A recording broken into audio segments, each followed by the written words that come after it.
Hello, welcome to Blue Rose Podcast, episode number 95, The Power of Your Story. Blue Rose Podcast was dedicated for women looking to embrace the opportunity to become the best version of themselves. I help you unlock your potential and create a beautiful new identity that reflects all that you're capable of and all that you're capable of achieving. Open doors to your possibilities and trust yourself as you go on your journey to self-discovery, that you will be the best version of yourself in 2023. Hello, welcome everybody. I want to talk to you today about the power of your story. Over the past year, the person I was on December 31st, 2021, and the person I am here in December 2022 are radically different. I have changed in ways that I'm even a little surprised in. You know, I teach women how to become the best version of themselves. I take women through how to look at their stories and how to reprogram and reconnect with them. And I've done it myself for years. But during COVID, things went, kind of shish-ski boom boom. And I have no idea where I got that phrase at, but I got it from somewhere, shish-ski boom boom, meaning everything just turned upside down. I had a staff person who left abruptly. When she left, there was a lot of other things that happened. It just was not what you would expect in a professional workplace, but it's what happened. And there was a lot of personal attacks headed towards me. And I had to look at it. I had to sit with it and say, are these attacks true or not? And I really sat there at one point early this year, probably early January, and thought, Karen, do you like what you see? And in order to achieve your dream of creating Blue Rose leadership to help women be guided on a path to become the best version of themselves, who do I have to be? And am I that person? And if not, why not? And I really took that to heart, and I sat down and I went to the program that I work with people, that I work with women over the past couple of years on. So I'm just going to kind of run through it real quick. I'm not going to go through the whole program because obviously you don't want to be here for 4 or 5 hours. But if you're interested in working with me, go to my website, KarenBarnard.com, and check out my 4-hour shadow intensive right now on December 12th. It's on special to the end of this year. And we spend 4 hours together either on Zoom or in person looking at that one thing that's holding you back. Everybody has that one thing. Now, when you heal that one thing, sometimes something else slides in, part of the human experience. But you have that one thing, and I had that one thing holding me back, that one view of my childhood, the one story I was telling myself that wasn't supportive. So get out your pencil and paper, and let's get to work. The first thing you do is you really want to reconnect within, because you want to discover the story that you tell yourself. Now, throughout the course of your day, you're going to tell yourself multiple stories. But when things get off the rails, when things aren't working out, when you get scared, out of balance, it doesn't matter. You're going to have that one story that you always go to. That one story of why you sabotage your life. The one story of why you're not as successful as you want to be. That one story of why it isn't working out with you.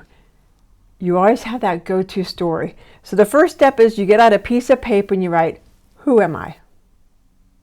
And just write. For 10 minutes, don't let your pencil lift the paper. Just write and write and write. And then when you're done with that, something, when you go through this with coaching with me, we go through a lot of different dots, like, do you have weight issues, career, lack of money, where did things not work out? But we don't, like I said, we'd be here for hours doing that. And then I want you to close your eyes and I want you to do the empowered life review. Just close your eyes and start at your earliest memory of childhood and run through it. Just like you're watching a movie of your life on a big screen. You've got popcorn, you've got, a Diet Coke with you, or, a martini, whatever you want with you.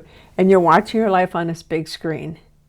And when you get to where you are now, stop what you're doing and either talk into a tape recorder, write it down, whatever, write down everything you remember about it. Because that's also another way to reconnect within, to see what shadows are hiding within. After you do this, I want you to sit down and talk to your younger self. I sat down and talked to 5-year-old Karen because that was my earliest memory of just profound sadness, profound sitting on a patio and just sobbing. And so I had to go back and ask her, hey, Why are we upset? Why are we crying?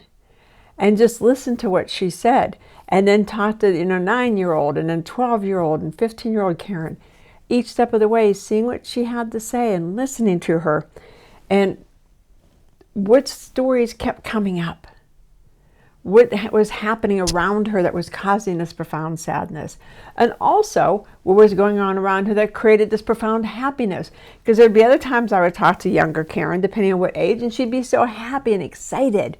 When I talked to 17-year-old Karen, she was thrilled. She was getting ready to go to the military and become a medic. She was going to change lives. When she was 9 and she was going to help the neighborhood, she'd stop at all the different neighbors' houses to make sure everything was going okay.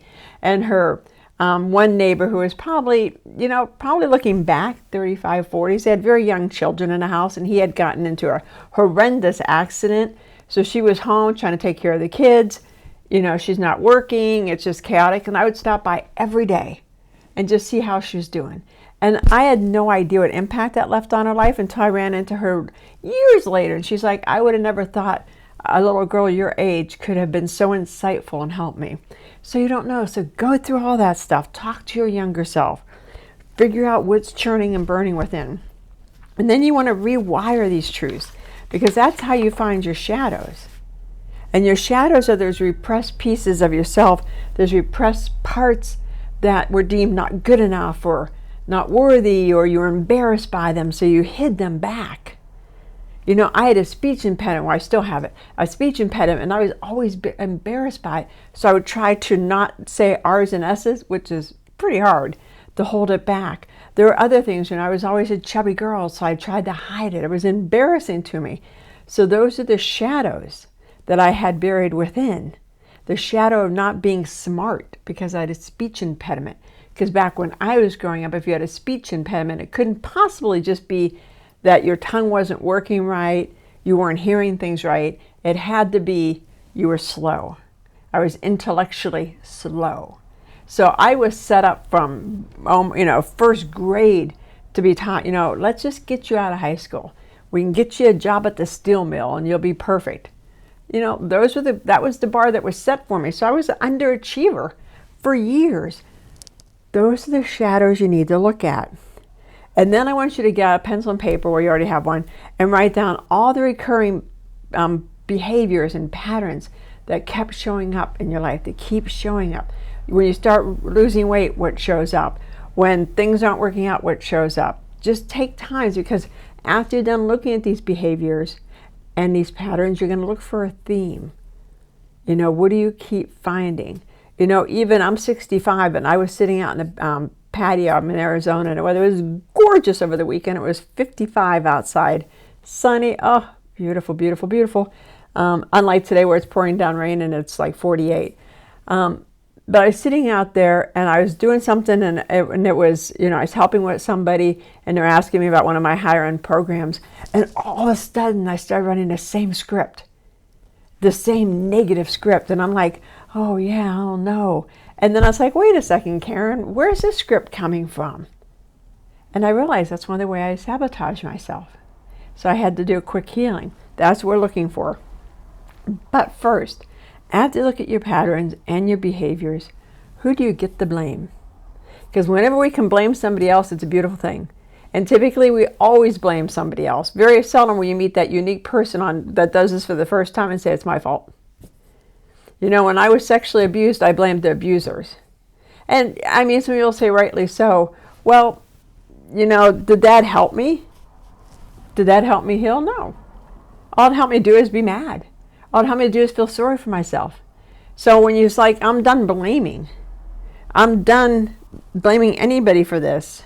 I'm going to move forward, which is the next step, is what needs to happen for you to heal? What ritual can you perform? And we do some of this. And if you follow me, you'll see some other podcasts where I talk about how to heal your story, how to, take a look at your story. And, a quick way to do it, in my case, we'll go back to being abused. So what I would do is I would see my abuser, one of my abusers, and I would picture this person, and I would shrink them down to this little itty bitty person, and then I would step on them like a bug, and I would hear their voice in like a clown voice going, oh don't hurt me. And I would do that. Or I would have them blow up like a clown balloon and all the little pieces go all over. Or another thing, and I take a lot more time than this and this. Another thing I would do is sit down and kind of be sitting on my foot, just kind of watching the actual abuse taking place and thinking, this is ridiculous. You're such a clown. To the person, the abuser, what is wrong with you? You're such a freak show. And then blow it up in my mind. Just those are some of the ways to heal it. Like I said, I'm going over this really quick. There's a lot to rewiring your memory. There's a lot that goes into it. There's a lot of, whenever you're looking back at past trauma, you're bringing up trauma, which can create trauma. So there are steps that we do this with. But I'm just doing a quick brush over. And then finally, you want to reignite your possibilities. Get out a pencil and paper and write down, what would you do in the next 12 months, in 2023, if you knew you could not fail? What would you do? If the gods from the heaven came down and said, you know what? I want you to get out a piece of paper and I want you to write down 10 goals, 10 things you want to accomplish in 2023. Then I want you to take your time and look at the one that jumps off the page. And there's always one that jumps off the page. That's what you really want to do. Okay, now get out a different piece of paper, pencil and paper, and write down all you need to do to accomplish this goal. What tools do you need? Who do you need that can help you? Who do you need to become to be that person? Write down everything. What obstacles do you think could possibly be in your way? And then when you look at the obstacles, say, I have no obstacles. I'm going to eliminate the obstacles. And then when you look at that final goal, that one goal that you're like, man, if I could accomplish this, my life would be perfect. I'd have the money I want. I had the relationships I want. I'd have the friends I want. That is your blue rose. And when you go through this exercise, you go back to the very beginning, kind of picture, when you come out of, I'm from the East Coast. So, after the winter and the thaws would start happening and the snow would go away, we'd go over, we always had gardens in the backyard. We'd plant corn and tomatoes and cucumbers and rhubarb and all that other stuff. And everything that was there would just be a massive amount of weeds. So just picture in your mind, you have this massive amount of weeds. You have that one goal that you want to accomplish, but you have a massive amount of weeds around it. What you have to do is prune the weeds away. You have to start, throwing the weeds out. But you got to keep the base there, so you have to be careful when you get to the bottom and you start pulling the big weeds, and then you get to the little weeds. So you get to the easy shadows to find, because there's big shadows and little shadows, and the big shadows and the major shadows are the ones that will wave their hands and say, here I am. This is why you have trouble losing weight. Here I am. It's because you have the fat gene. Here I am. It's because your mother said you're going to always be fat. And you go with that. And then you get to the big ones. So the first ones are your minor. I got distracted. The minor ones. Then you get to your major shadows, the big ones. And picture that in your garden. And it's a teeny tiny beautiful blue rose. Just there, vibrant and glowing. When you peel back all of this stuff, when you peel back all of your shadows, all of your weeds, within there is your blue rose.